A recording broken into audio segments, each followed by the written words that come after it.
Alors l'emploi, c'est 170 000 emplois par an. C'est des emplois totaux.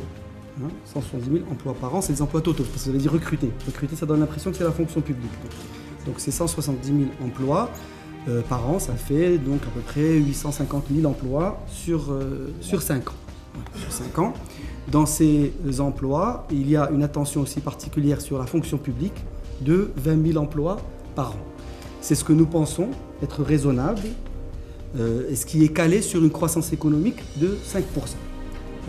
Je rappelle que, par exemple, dans notre programme électoral de 2007 et après dans le gouvernement, nous avions tablé sur 200 000 emplois par an. Si vous regardez la déclaration de CABES faite au gouvernement, il y avait 200 000 emplois par an. Et quand on regarde le bilan, nous avons créé 120 000 emplois nets. Ça veut dire quoi net? Parce que parfois, quand on crée des emplois, on lutte contre le chômage, on crée des emplois, mais on perd aussi des emplois. Donc c'est la différence entre les emplois créés et les emplois perdus. Donc on a réussi à faire 120 000 sur 200 000. On a fait 60% de l'objectif. Et c'est intéressant dans le petit bouquin qu'on a fait. C'est intéressant parce que, par exemple, souvent quand je dîne avec des amis, on me dit « Mais il n'y a pas de programme électoral ». Non, en 2007, Israël avait un programme électoral, un programme chiffré. Il n'y a pas de reddition des comptes. Non, il y a une reddition des comptes. Il y a un bouquin qui dit « Voilà ce qu'on a fait ». C'est marqué comme ça. Voilà ce qu'on a fait, voilà ce qui est encore en cours, voilà ce qu'on n'a pas fait. Et là, je n'ai pas de honte à dire on avait prévu 200 000 emplois par an.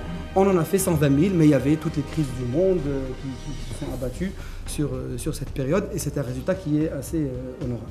L'une des clés de réalisation de ces objectifs, c'est reposer toutes les stratégies, Maroc vert, logistique, halieutisme, artisanat, tourisme, rajouter aussi le BTP, les grands chantiers, le formaliser sous forme d'une stratégie, la stratégie des grandes infrastructures, la reformaliser sous forme d'une stratégie, et ensuite ressortir toutes les promesses d'emploi qui sont faites, disons, à tour de bras, et ensuite revérifier sur les 5 ans ce qui va être fait pour faire tenir aux stratégies leurs promesses. Ça, c'est un engagement que nous prenons, c'est qu'il y ait une gouvernance particulière de ces stratégies, et en oubliant quelque part, pas en oubliant, mais en regardant l'objectif emploi de ces stratégies. Parfois, l'objectif emploi, c'est le résultat d'une estimation, d'une étude, on voit un peu la croissance, on divise par un ratio et on dit tant. Non, on va faire un zoom sur toutes ces stratégies et vérifier réellement l'aptitude à créer les emplois de ces stratégies. C'est important de sentir que dans le programme de l'Istiqlal, on lie l'emploi à la jeunesse. C'est-à-dire, ce n'était pas le cas en 2007. En 2007, on disait création d'emplois. Là, on dit emploi et jeunesse, et les 20 000 emplois de la fonction publique aussi, à comparer avec les gouvernements et précédents, où on recrutait à peu près 7 000 emplois par an.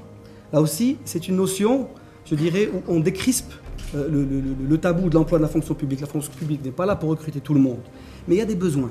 Il y a des besoins dans la justice, il y a des besoins dans la police, il y a des besoins dans la santé. Pourquoi dans la santé il y a des tas de problèmes, de mutations? Parce que les ressources humaines sont insuffisantes.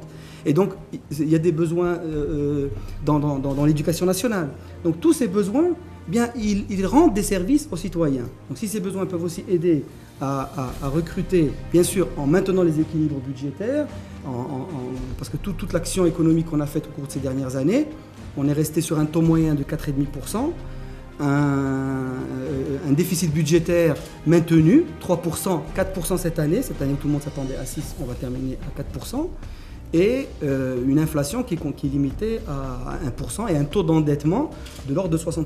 Vous suivez l'actualité des pays européens, 120% du PIB, etc. Donc on a un endettement, parce que parfois on regarde, vous entendrez par exemple le PJD dire « Ah, les chantiers c'est bien, mais ils endettent le pays, les autoroutes ». C'est absolument faux. Le taux d'endettement il est de 53, 54, 55%. Il est plus élevé que par le passé, avant il était de 47, 48%.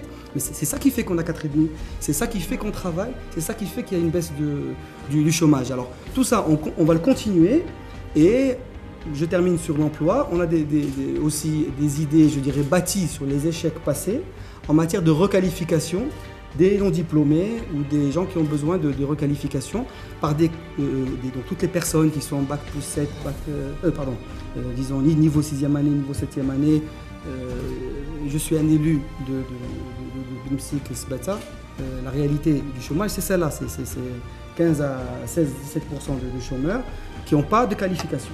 Donc les programmes de requalification qui n'ont pas bien marché jusqu'à présent, l'idée c'est de contractualiser avec des secteurs, faire recruter ces personnes au choix de ces secteurs et financer la formation au sein de ces entreprises pour des programmes de requalification jusqu'à ce qu'on arrive à créer un véritable progrès et un véritable, disons, une vraie réponse à ça.